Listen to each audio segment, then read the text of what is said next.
Hi everyone, welcome to my YouTube channel Lucky's Kitchen. নমস্কাৰ মই লাকি আপোনালোক সকলোকে মোৰ Lucky's Kitchenলৈ স্বাগতম জনাইছো। ৰেচিপিটো মই ঘৰতে সহজতে পোৱা কেইবিধমান সামগ্ৰীৰে বনাবলৈ লৈছো। ৰেচিপিটো হৈছে পিঠাগুড়িৰ বৰফি। ৰেচিপিটো বনাবলৈ আৰম্ভ কৰো। পিঠাগুড়ি বৰফি বনাবৰ বাবে মই লৈছো পিঠাগুড়ি, নাৰিকল, পাউডাৰ গাখীৰ, চেনি, মিহিকৈ কাটি লোৱা আলমণ্ড, অকণমান ইলাইচি পাউডাৰ আৰু লৈছোঁ ঘি। মই প্ৰথমে পিঠাগুড়িখিনি ভাজি ল'বলৈ লৈছোঁ। পিঠাগুড়িখিনি ভাজিবৰ বাবে মই গেছত কেৰাহী এখন পাতি গেছটো অন কৰি দিছোঁ।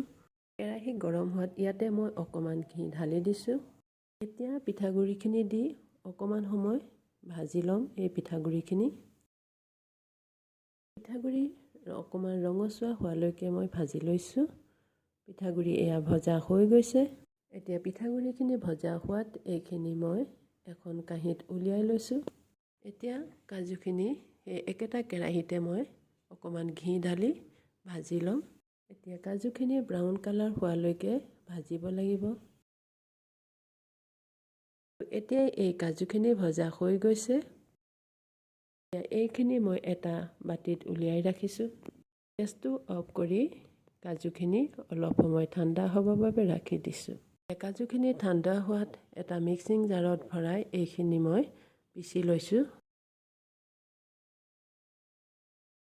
পিঠাগুড়ি বৰফি বনাবৰ বাবে গেছত মই কেৰাহীখন পাতি দিছোঁ আৰু নাৰিকল চেনিখিনি দি এইখিনি অলপ সময় ভাজি ল'ম।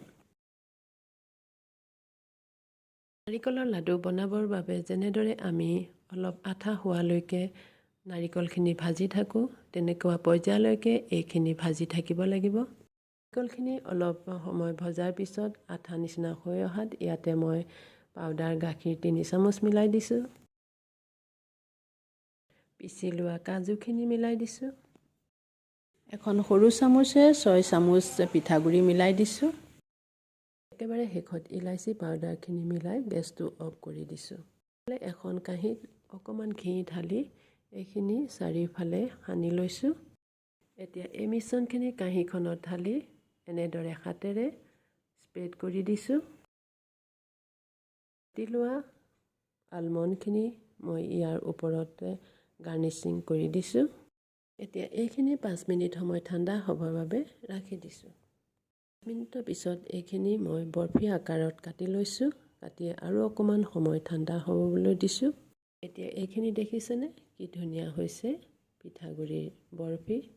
এইখিনি সম্পূৰ্ণ ঠাণ্ডা হোৱাত আকৌ ভালদৰে এখন চাকুৰে কাটি প্লেটত সজাই ল'লোঁ। আৰু এই ৰেচিপিটো বনাবলৈ বহুত সহজ আৰু ঘৰতে সহজতে পোৱা সামগ্ৰীয়ে এই ৰেচিপিটো বনাব পাৰি। সেয়েহে মই এনেদৰে বনালোঁ। আপোনালোকেও বনাই খাবচোন। যদি মোৰ ভিডিঅ'টো চাই ভাল লাগিলে লাইক, শ্বেয়াৰ আৰু কমেণ্ট কৰিবলৈ নাপাহৰিব। ভিডিঅ'টো চোৱাৰ বাবে বহুত বহুত ধন্যবাদ।